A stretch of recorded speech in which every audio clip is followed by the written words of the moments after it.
नमस्कार, आप देख रहे हैं दैनिक टी वेस्ट न्यूज। कांग्रेस के कार्यकर्ता सम्मेलन में पहुंचे जीतू पटवारी। कांग्रेसी कार्यकर्ताओं को दिया एकजुटता का मंत्र। छतरपुर में आज कांग्रेस प्रदेश अध्यक्ष जीतू पटवारी सहित प्रदेश सह प्रभारी एवं राष्ट्रीय महासचिव हरीश चौधरी एवं प्रदेश सह प्रभारी डॉक्टर चंदन यादव पहुंचे। बुंदेलखंड के दौरे पर पहुंचे कांग्रेस के प्रदेश प्रभारी हरीश चौधरी ने कार्यकर्ताओं को संबोधित करते हुए एकजुटता का मंत्र दिया। उन्होंने कहा कि अब कांग्रेस दिल्ली और भोपाल से नहीं बल्कि छतरपुर से चलेगी। हर कार्यकर्ता तय करेगा कि आखिर चुनाव को कैसे लड़ना है। इसी के साथ कांग्रेस के प्रदेश अध्यक्ष जीतू पटवारी ने प्रदेश की सरकार एवं मोदी सरकार पर हमला बोलते हुए विफलता के कई उदाहरण पेश किए। सुनिए क्या कुछ कहा जीतू पटवारी ने। लगातार हमारे प्रभारी आदरणीय हरीश चौधरी जी का बुंदेलखंड का दौरा चल रहा है।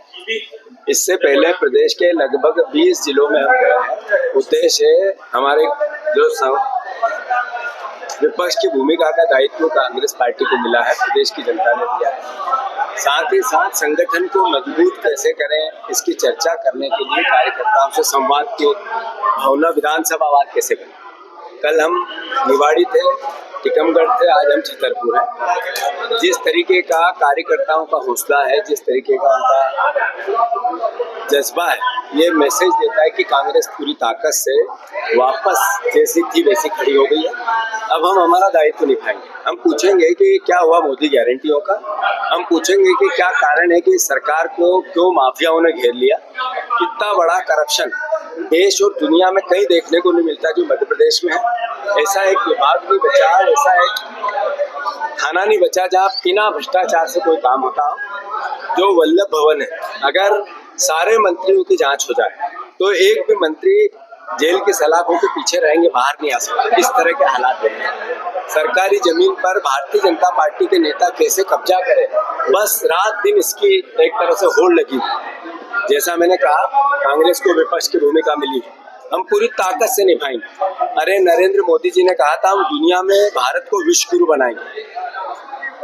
हमारी वीजा की स्थिति क्या हो गई, हमारे पासपोर्ट की स्थिति क्या हो गई। हमें ट्रम्प डराने लगा, हमें बांग्लादेश का राष्ट्रपति हमारे प्रधानमंत्री को आंखें दिखाने लगा।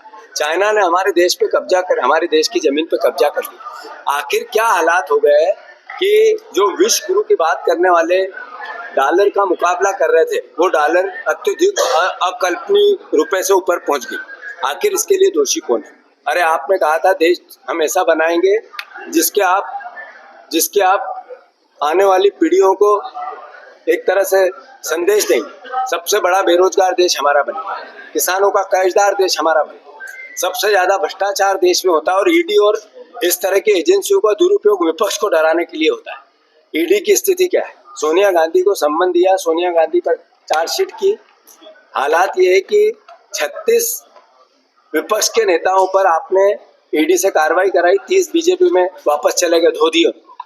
आपने 5000 ईडी के केस लगाए।